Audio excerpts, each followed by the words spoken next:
చూడండి, వాక్యంలోనికి వెళ్దాం. మొదటి సమూయేలు గ్రంథము 3వ అధ్యాయము 19వ వాక్యం. సమూయేలు పెద్దవాడు కాగా యెహోవా అతనికి తోడై ఉన్నందున అతని మాటలలో ఏదియూ తప్పిపోలేదు. ఇప్పుడు సమూయేలు చిన్న వయసులో ఉండగా హన్నా తీసుకొచ్చి ఏలీకి అప్పగించింది. నిజానికి హన్నా పిల్లలు లేనప్పుడు మరి దేవునికి ప్రార్థన చేసి, ఒక మగబిడ్డను ఇవ్వు ప్రభువా, నేను మరలా తిరిగి ఈ అబ్బాయిని నీకు ఇచ్చేస్తాను అని మొక్కుకొని, అలాగున పుట్టిన తర్వాత ఆ అబ్బాయిని తీసుకొచ్చేసి చిన్న వయసులో పాలు అలా విడిచాడంతే. బహుశా ఒక 2వ సంవత్సరం లేకపోతే 3వ సంవత్సరం అని చెప్పడానికి బాగుంటుంది. ఆ 2 లేక 3 సంవత్సరాల వయసులోనే సమూయేలుని తీసుకొచ్చి ఈ హన్నా ఏం చేసిందట, దేవుని ఆలయంలో ఉన్న ఏలీకి ఇచ్చేసింది. ఏలీ అక్కడ పాస్టర్. అయితే ఈ ఏలీ సమూయేలుని ఆ ఆలయంలోనే పెంచుతూ ఉన్నాడు. అలా పెరుగుతా పెద్దవాడయ్యాడు. పెద్దవాడయిన తర్వాత మంచి ప్రవక్త అయ్యాడు. దేవుని చేతిలో బహుబలంగా వాడబడే ఒక మంచి ప్రవక్తగా ఈ సమూయేలు అయ్యాడు. ఎంతటి ప్రవక్త అనేది మనం మాట్లాడుకుంటే, రాజులనే అభిషేకించేంత ఒక మంచి బలమైన ప్రవక్త. ఇప్పుడు సౌలు రాజుని అభిషేకించింది రాజుగా సమూయేలే. దావీదు రాజుని రాజుగా అభిషేకించింది సమూయేలే. ఎలాగున రాజులను అభిషేకించే అటువంటి ఒక మంచి ప్రవక్తగా మరి దేవుని చేతిలో బహుబలంగా వాడబడ్డాడు ఈ సమూయేలు.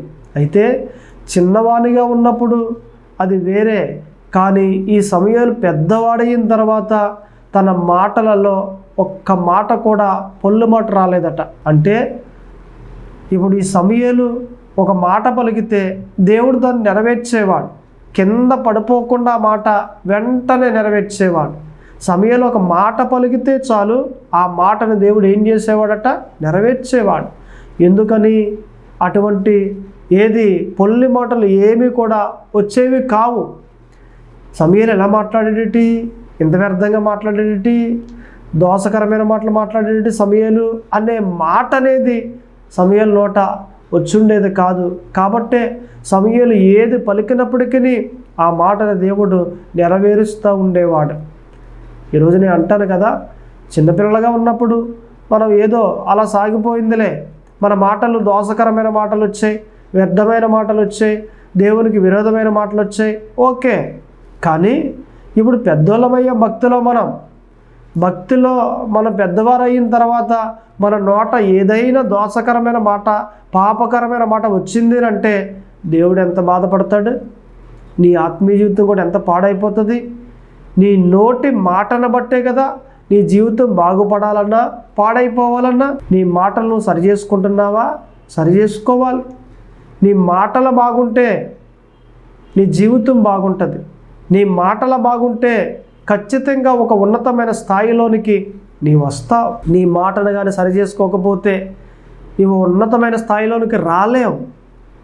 ఎందుకంటే ఉన్నతమైన స్థాయి దేవుడు ఇచ్చే ముందర నీ మాటను సరిచేసి ఇస్తాడు ఆయన. అంతేగాని పవిత్రంగా లేకుండా అపవిత్రమైన మాటలు పలుకుతూ ఉండి, అపవిత్రమైన చూపులు చూస్తూ ఉండి, అపవిత్రమైన తలంపులు తలంచుతూ ఉండి, ఇలాగా అపవిత్రమైన క్రియలు చేస్తూ ఉంటే దేవుడు నిన్ను దీవిస్తాడా? వర్ధిలింపజేస్తాడా? హెచ్చింపజేస్తాడా? కాదు కదా. నీవు మారితేనే నీ జీవితం బాగుంటుంది. నీ మాటలు మారాలి, చూపులు మారాలి, ప్రవర్తన మారాలి, నీ క్రియలు మారాలి. నీవు మారితేనే నీ బ్రతుకు మార్చబడుతుంది.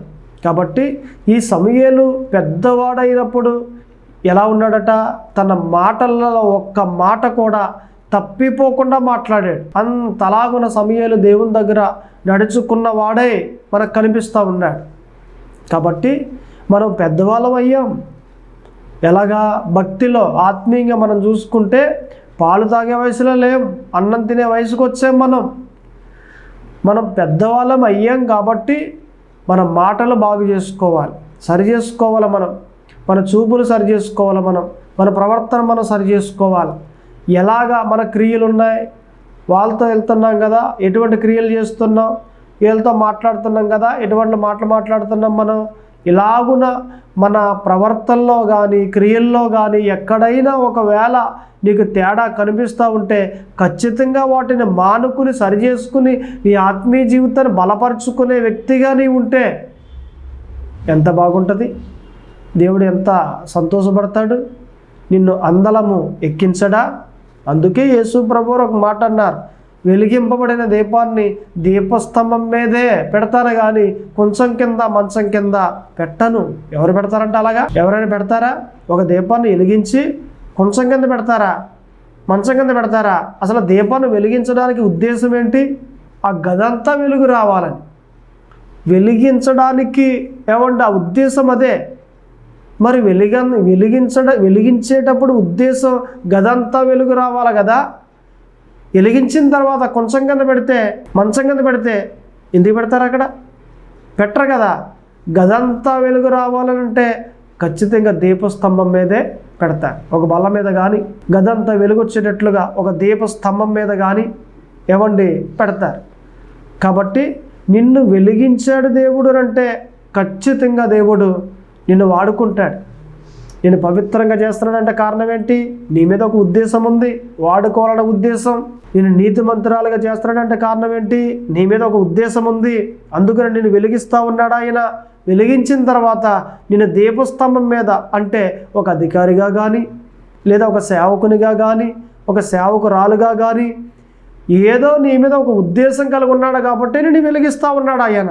వెలిగించిన తర్వాత కొంచెం కింద మంచం కింద నిన్ను పెట్టడు కదా. అంటే ప్రజల్లోనికి నిన్ను తీసుకురాకుండా ఉంచేయడు కదా. నీ నీతిని వెల్లడ చేయకుండా ఆప్ చేసేయడు కదా ఆయన. నువ్వు ఎంతగా నీతిమంతురాలుగా తీర్చబడ్డావో ఆ నీతి అంతా కూడా ప్రజల్లో వెల్లడ చేస్తాడు ఆయన. నీ నీతిని నేను వెల్లడ చేస్తానని ఒక వాక్యం రాయబడి ఉంది కదా. మన నీతిని మనం కాదు వెల్లడ చేసేది, దేవుడు వెల్లడ చేస్తాడు ఆయన. మన పేరు నేను మంచోనని మనం కొట్టుకోవడం కదా డబ్బా. మన పేరంతా కూడా దేవుడు వెల్లడ చేస్తాడు. ఇతడు మంచివాడు, ఇతడు మంచి సేవకుడు, ఇతడు మంచి విశ్వాసి అని ప్రజలలో దేవుడు వెల్లడ చేస్తాడు ఆయన మన గూర్చి. కాబట్టి మనం ఎలా ఉన్నాం? ఈ వాక్యాల ప్రకారం నడుస్తున్నామా లేదంటే ఏదో అలా వెళ్ళిపోతూ ఉన్నామా? మన జీవితం ఏమై ఉంది? ఈ వాక్య ప్రకారంగా చూస్తే భక్తి విషయంలో మనము పెద్దవారము అయ్యాం. పెద్దవారైతే నోటిని సరి చేసుకోవాలి, పెద్దవారైతే కంటిని సరి చేసుకోవాలి, పెద్దవారైతే తలంపులు అంటే మనసును సరి చేసుకోవాలి. నీ మనసు ద్వారా వచ్చే ప్రతి తలంపు దేవునికి అనుకూలంగా రావాలి కానీ దేవుణ్ణి బాధ పెట్టేది రావడానికి వీల్లేదు. నువ్వు తలాంచే ప్రతి తలంపు కూడా మంచిగా ఉండాలి, పవిత్రంగా ఉండాలి, నీతిగా ఉండాలి. మంచి మంచి తలంపులు వస్తేనే నువ్వు దేవునికి అనుకూలంగా ఉండి దేవుని మెప్పించేవానిగా ఉండగలుగుతావు. ఒకటి నువ్వు గ్రహించాలి, నువ్వు ఇంకా భక్తిలో చిన్నవాడివి కావు. నువ్వు ఎదిగావు, వాక్యాలు విన్నావు, అలాగనే ఎన్నో ప్రార్థనలు చేసావు, ఎన్నో ఉపవాసాలు చేసావు, దేవునితో ఎంతో సహవాసంలో ఉన్నావు, దేవునికి నీకు బంధం ఏర్పడింది, దేవునిలో ఎంతగానో ఎదిగావు. ఎదిగిన నీవు గ్రహించవలసిన మాట ఏంటో తెలుసా? నీవు భక్తిలో పెద్దదానవయ్యావు, నీవు భక్తిలో పెద్దవాడవయ్యావు. నువ్వు భక్తిలో పెద్దవాడవయ్యావు అంటే పాలు తాగే వయసు నుండి అన్నం తినే వయసుకి వచ్చేసావు. మరి వచ్చేసి నీవు ఇంకా మాటలు సరి చేసుకోకపోతే ఇది క్రమమా? ఇంకా నీ కంటిని సరి చేసుకోకపోతే ఇది క్రమమా? కొంతమంది చూడండి, అందరినీ ఒకలాగే చూస్తారు. భార్యను చూసే ఆ చూపు ఒకటే, రోడ్డు అంటే వెళ్ళే అమ్మాయిని చూసే ఆ చూపు కూడా ఒకటే. భార్యని ఎలా చూడాలో అలా చూడు, దేవుడు నీకు ఇచ్చిన భార్య కాబట్టి. నీ భార్యను చూస్తున్నట్లుగా పక్క స్త్రీని చూస్తే అది ఎంత తప్పది? ఒక అమ్మాయే రోడ్డు అంట వెళ్తా ఉన్నప్పుడు ఒక చెల్లిగా చూడు, లేదా నీకన్నా పెద్దదా అక్కగా చూడు, లేదా మరీ పెద్దదా అమ్మగా చూడు. మరి ఎందుకని నీ చూపులు అలాగా తప్పుగా చూస్తూ ఉన్నావు? నువ్వు ఇంకా చిన్నవాడివే, పాలు తాగే వయసులో ఉన్నావు భక్తిలో, నువ్వు ఇంకా ఎదగలేదు. నీ అనుభవాలు అయితే చాలా ఎక్కువ, నీ సంవత్సరాలు అయితే చాలా ఎక్కువ, దేవునితో సంబంధం అయితే చాలా ఎక్కువ, కానీ నువ్వు ఇంకా మార్చబడలేదు. మార్చబడకపోతే నీకు దీవెన ఎలాగొస్తుంది? మార్చబడకపోతే నీకు ఆశీర్వాదం ఎలా వస్తుంది? మార్చబడకపోతే నీకు ఇవ్వాల్సిన ఐశ్వర్యము దేవుడు నీకు ఎలాగిస్తాడు? మార్చబడకపోతే నీకు ఇచ్చిన వాగ్దానాన్ని దేవుడు ఎలాగ నెరవేరుస్తాడాయన? ఎదగాల భక్తులు. ఎదిగితేనే నీ నోటిని, నీ కంటిని, నీ మనస్సును స్వాధీనపరుచుకుంటేనే, నీ ఆత్మీయ జీవితాన్ని బలపరుచుకుంటేనే, నీ ఆత్మీయ జీవితంలో నిలబడిన వ్యక్తిగా ఉంటేనే నీకు రావాల్సిన ఆశీర్వాదం వస్తుంది. దేవుడైతే నీకు ఆశీర్వాదం ఇవ్వడానికి సిద్ధంగా ఉన్నాడు ఆయన, పక్కా. ఇందులో డౌట్ ఏమీ లేదు, నో డౌట్. కానీ ఈ ఆశీర్వాదం తీసుకోవడానికి సిద్ధంగా ఉన్నావా? సిద్ధంగా ఉంటే పవిత్రంగా ఉంటావు, సిద్ధంగా ఉంటే నీతిగా ఉంటావు, సిద్ధంగా ఉంటే న్యాయంగా ఉంటావు, సిద్ధంగా ఉంటే యథార్థంగా ఉంటావు, సిద్ధంగా ఉంటే మంచి ప్రవర్తన కలిగి ఉంటావు, సిద్ధంగా ఉంటే నీలో తప్పు అనేది కనిపించదు దేవునికి. అప్పుడు దేవుడిచ్చిన వాగ్దానాన్ని నీ పట్ల నెరవేరుస్తాడు. అప్పుడు నీవు భక్తిలో పెద్దవాడివి అయినట్లు. ఈ సమూయేలు అలాగే ఉన్నాడండి. సమూయేలు అలాగే ఉన్నాడు. తన నోటి ద్వారా వచ్చే ప్రతి మాట కూడా చిన్న పొల్లి మాట కూడా రాకుండా మాట్లాడేవాడు. చిన్న దోషకరమైన మాట, చిన్న అపవిత్రమైన మాట, చిన్న మాట కూడా దేవునికి విరోధమైన మాట వచ్చేది కాదు. అంత మంచి బలమైన ప్రవక్తగా దేవుడు వాడుకున్నాడు. కారణం ఏంటి? తన ఆత్మీయ జీవితాన్ని సరిదిద్దుకున్నాడు. సమూయేలు పక్కన ఏలీ కుమారులు లేరా? పాస్టర్ గారు కుమారులు. తినకు అడ్రస్ ఏమీ లేదు సమూయేలుకి. ఆ ఇద్దరు కుమారులకి అడ్రస్ ఉంది, పాస్టర్ గారు కుమారులు. కానీ వాడబడలేదు దేవుని చేతిలో. కానీ సమూయేలు వాడబడ్డాడు. కారణం ఏంటి? దేవుని ఉద్దేశానికి తగినట్లుగా మార్చబడ్డాడు కాబట్టి, దేవుని మాటకు తగినట్లుగా మార్చబడ్డాడు కాబట్టి, దేవుని చిత్తానికి తగినట్లుగా సమూయేలు మార్చబడ్డాడు కాబట్టి, నీ మీద ఉన్న దేవుని ఉద్దేశానికి తగినట్లుగా నువ్వు మారితేనే నిన్ను వాడుకుంటాడు.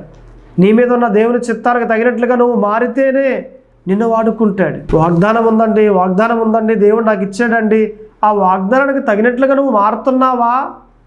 ఇది కదా మనకు కావాల్సింది.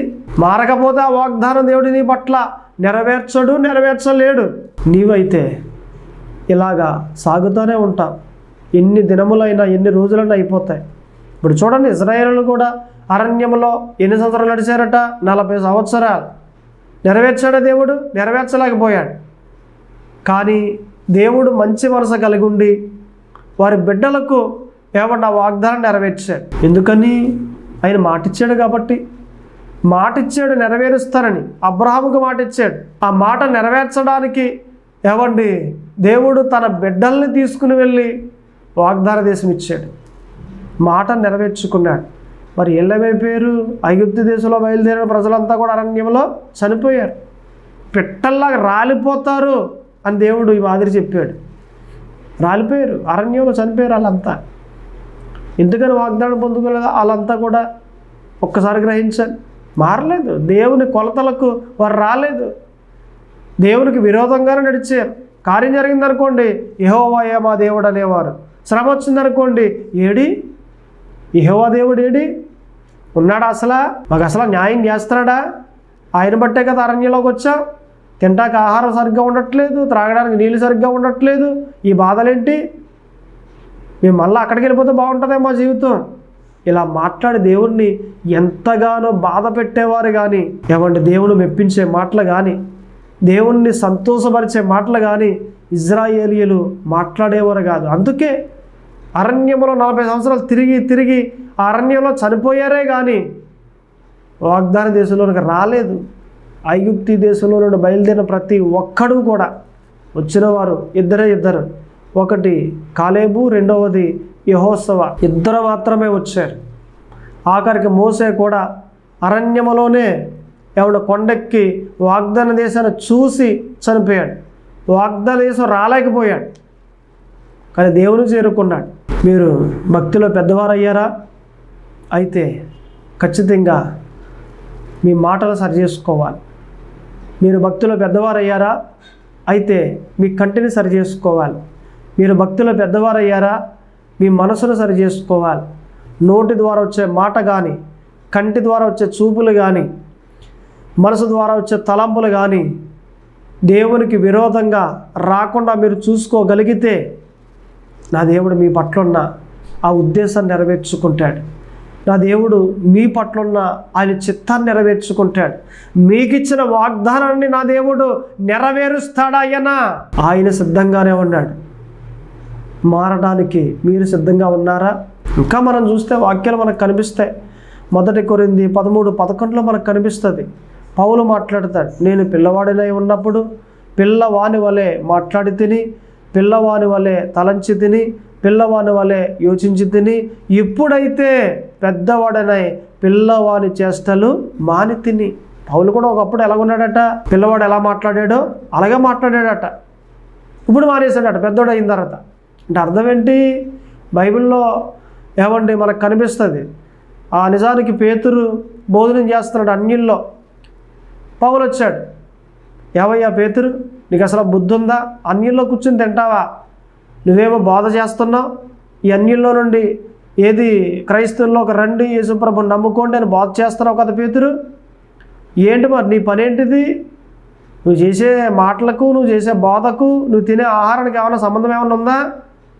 ఏంటి ఎలా చేస్తున్నావు నువ్వు అని నిలదీశాడు పౌలు. పేతురుకి ఏమండి సిగ్గేసి భోజనం దగ్గర నుండి లేచి బయటికి వెళ్ళిపోయాడు. అయితే ఇదే పేతురు తర్వాత దినాల్లో బహుబలంగా దేవుని చేతిలో వాడబడ్డాడు. కాకపోతే ఈ పౌలు అన్న మాట తర్వాత దినాల్లో మరలా ఎలా చెప్పాడు పౌలు? మనం ప్రార్థన చేసుకుని ఏదైనా తింటే ఆ ప్రార్థన వల్ల పవిత్రపరచబడి మనకి ఏ ఇబ్బంది కలగదు అని చెప్పాడు. అంటే తినచ్చు అని, ప్రార్థన చేసుకుంటే తినచ్చు అని పౌలు చెప్పాడు. ప్రార్థన చేసుకుంటే తినచ్చు అని చెప్పాడు. ప్రార్థన చేసుకోవటం వల్ల ఆ ఆహారం ఏమవుద్దట? పవిత్రపరచబడుతుంది. అది ఏ ఆహారమైనా, విగ్రహానికి సంబంధించిందైనా, ప్రసాదమైనా, లేకపోతే దినంకాడ భోజనమైనా, ఏదైనా ప్రార్థన చేసుకుంటే అది మనకేమీ చేయదు. యేసు ప్రభువారు అయితే డైరెక్ట్గా చెప్పారు, ఏమని? లోపలికి వెళ్ళేది ఏదియు మనుష్యుని అపవిత్రపరచదు, లోపల నుండి బయటకు వచ్చేది మాత్రమే మనుష్యుణ్ణి అపవిత్రపరుస్తుంది అని యేసు ప్రభువారు ఇక డైరెక్ట్గా రూఢిగా చెప్పారు. ఒక్క మాటలో తేలిపోయింది. లోపలికి వెళ్ళే ఏంటి? ఆహారం, అవి ఇవి తింటాం. అంటే మనిషిని ఏది అపవిత్రపరచదు. లోపల నుండి బయటకు వచ్చే ఏంటి? అబద్ధాలు, బూతులు, ఏమండి పాపపు చూపులు, పాపపు తలంపులు లోపల నుండి బయటకు వస్తాయి. ఇవి మనుష్యుణ్ణి అపవిత్రపరుస్తాయి, కానీ ఆహారం అయితే మనుష్యుణ్ణి అపవిత్రపరచదు అని యేసు ప్రభువారు చెప్పారు. అంటే అలాగని తినేద్దాం మనం విగ్రహార్థన భోజనం? మనకెందుకు గొడవ? మనం యేసు ప్రభువులో ఉన్నాం, ఆ గొడవ మనకెందుకు? మనం అక్కడికి వెళ్ళాం, మనకు పని లేదు. ఆమేన్. కాబట్టి ఏదైనా ఎక్కడైనా ఒకవేళ అరే దినం దగ్గర భోజనం చేయాలండి, మరి తప్పదు, కావాల్సిన వాళ్ళ కుటుంబీకులండి, ఓకే, నీకు విశ్వాసం ఉంటే వెళ్ళి తిని ప్రార్థన చేసుకుని, ప్రాబ్లం ఏమీ లేదు, నో ప్రాబ్లం. లేదండి నాకు విశ్వాసం లేదండి, సరిపోవట్లేదని భయం వేస్తుందండి, మానే. అయితే మానేసిన వాడు తింటున్నవాడిని ఏమనకూడదు. ఎందుకంటే తింటున్నవాడు దేవుని కోసమే తింటున్నాడు, బలవంతుడు కాబట్టి, తిన్న నాకేమీ కాదు అనుకుంటున్నాడు కాబట్టి. ఇప్పుడు తినకుండా ఉన్నవాడిని తినేవాడు ఏమనకూడదు. ఎందుకని? తినకుండా మానేసింది కూడా దేవుని కొరకే కాబట్టి, ఇతను బలహీనుడు కాబట్టి తినలేని వారిని తింటున్నవాడు ఏమనకూడదు. అలాగునే తినకుండా ఉన్నవాడిని కూడా తింటున్నవాడు ఏమనకూడదు. కాబట్టి దయచేసి ఏమంటే ముందుకు సాగిపోవాలే కానీ, ఇద్దరు దేవుని కోసమే అని ముందుకు సాగిపోవాలే కానీ ఒక్కరిని ఒక్కరు ఏమి అనుకోవడానికి వీల్లేదు. అయినా మనకు పని అంటారా చెప్పండి? విగ్రహం దగ్గరికి వెళ్ళటం, అక్కడ భోజనం చేయటం అసలు మన పనే కాదు అది. ఆ సైడ్ మనం వెళ్ళాం, మన తోవే మారిపోయింది కదా, మన దారే మారిపోయింది కదా, మన వే మారిపోయింది కదా. నిజదేవుడైన యేసుక్రీస్తులోకి ఎప్పుడైతే వచ్చామో ఇంకా ఆ దారి మర్చిపోయాం. లేదంటే పోతులు వేస్తున్నారండి, పోతులు వేస్తే 200 తెచ్చుకో, ఇంట్లో తినేసి అక్కనే, అంతే తప్ప. కానీ అక్కడ పోతులు వేస్తున్నారు కదా అనేసి అక్కడికి వెళ్తావా? అది కరెక్ట్ కాదు. నీ దారి అది కాదు. ఒకప్పుడు అక్కడ ఉన్నావు, రైటే, కానీ ఇక్కడికి వచ్చేసావు. ఇక్కడికి వచ్చేసినప్పుడు మంచిగా నడువు, వాక్య ప్రకారం నడువు. లేదంటే పౌలు గారు చెప్పారు కదా, ప్రార్థన చేసుకుని తింటే ఏమీ కాదన్నారు కదా, ఓకే. కానీ నిన్ను చూసినప్పుడు ఇంకొకడు బలహీనపడుతున్నాడు కదా, నిన్ను బట్టి ఒకడు పాడైపోతున్నాడు కదా, అరే ఆయన తింటున్నాడు నేను తింటే తప్పేంటి అని తినేవాళ్ళు చాలామంది ఉన్నారు. బలహీనులు తిన్న తర్వాత అయ్యో ఏమన్నా అవుద్దా అని పాపలో పడేవారు చాలామంది ఉన్నారు. నిన్ను బట్టి అనేక మంది పాడైపోతున్నారు కదా. అంటే బలహీనుల గురించి నువ్వు జాగ్రత్త తీసుకోవాలి కదా. ఇవన్నీ ఇలా మాట్లాడుకుంటూ వెళ్తే చాలా లోతుకి వెళ్ళిపోవాలి. కానీ మనం తీసుకున్న వాక్య ప్రకారంగా ముందుకు వెళ్దాం. ఈ పౌలు ఒకప్పుడు ఏం చేశాడు? తినకూడదు పేతురు అన్నాడు. తర్వాత ఏం చేశాడు? ప్రార్థన చేసుకుని తినచ్చు, ఏం పర్వాలేదు అని అన్నాడు. తినకూడదు అన్నప్పుడు చిన్నపిల్లవాడు, తినచ్చు అన్నప్పుడు పెద్దవాడు అయ్యాడు. ఈ పౌలు భక్తిలో పెద్దవాడు అయ్యాడు.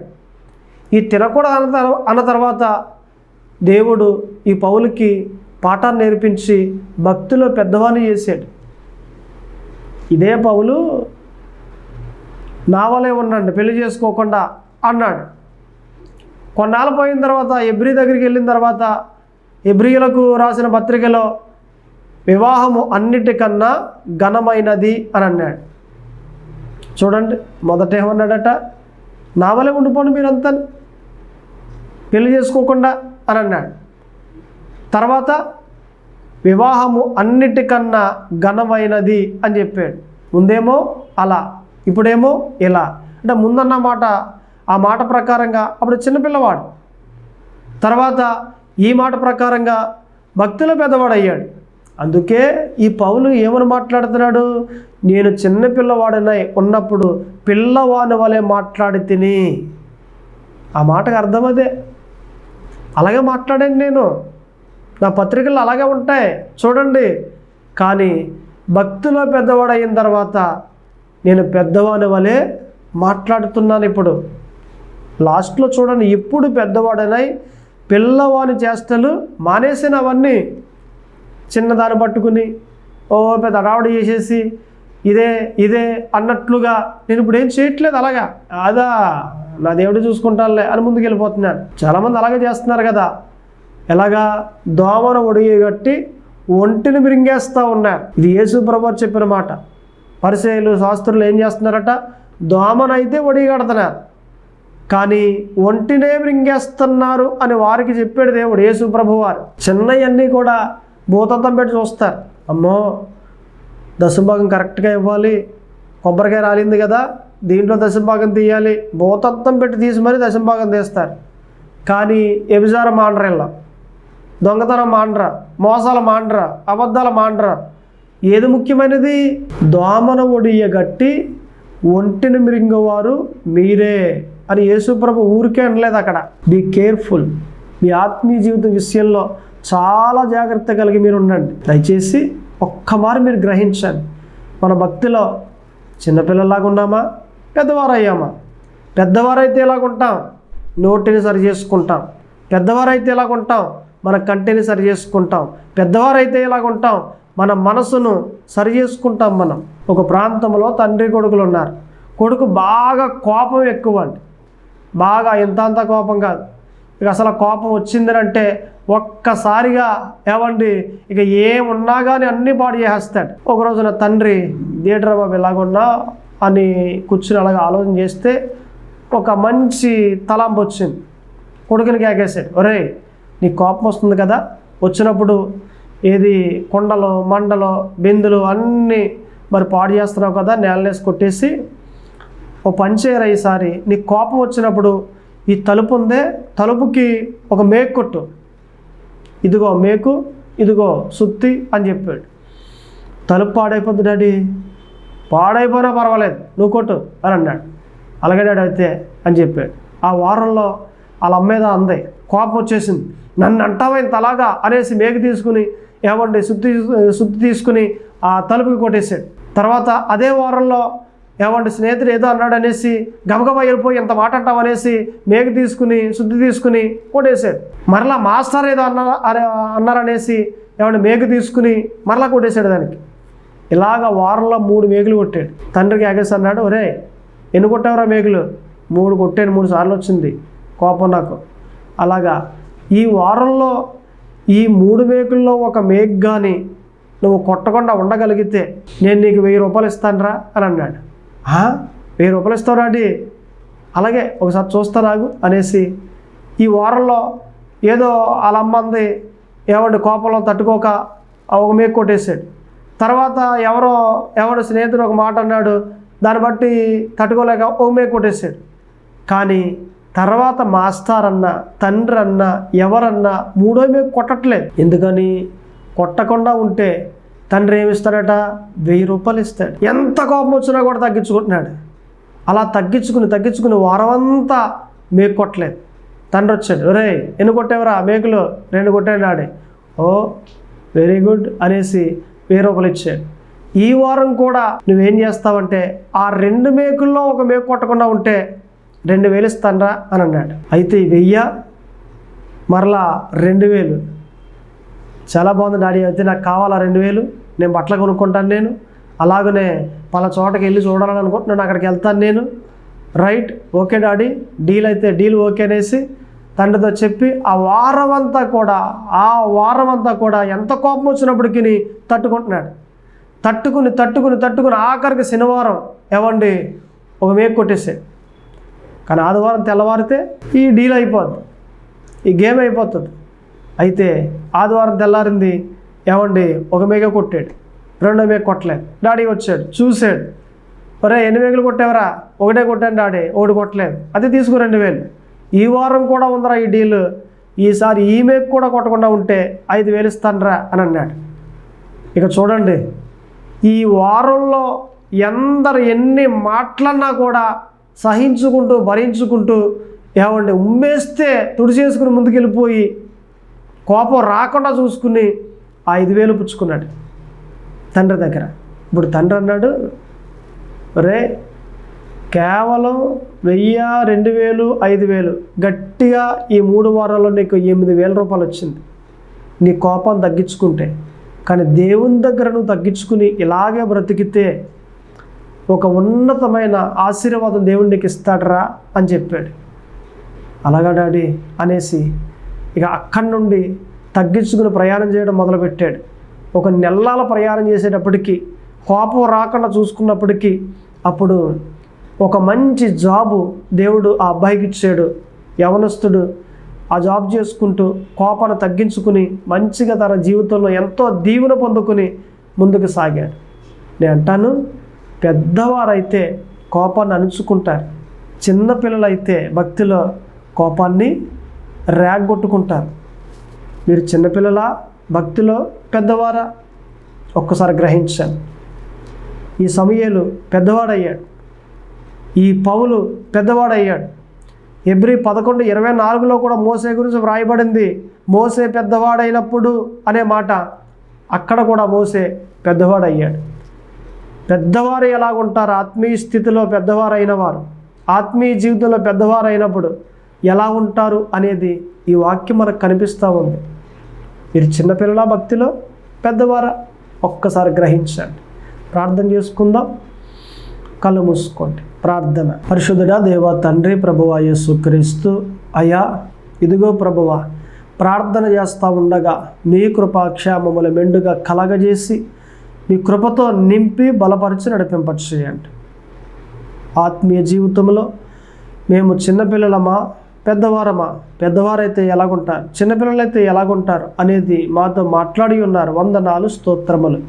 మీకే మహిమ కలుగును గాక. అలాగునే విన్న ప్రతి ఒక్కరిని దీవించండి, బలపరచండి. ఈ కొద్ది ప్రార్థన ఆలకింప చేయమని యేసుక్రీస్తు నామమున అడుగుచున్నాము తండ్రి. ఆమేన్.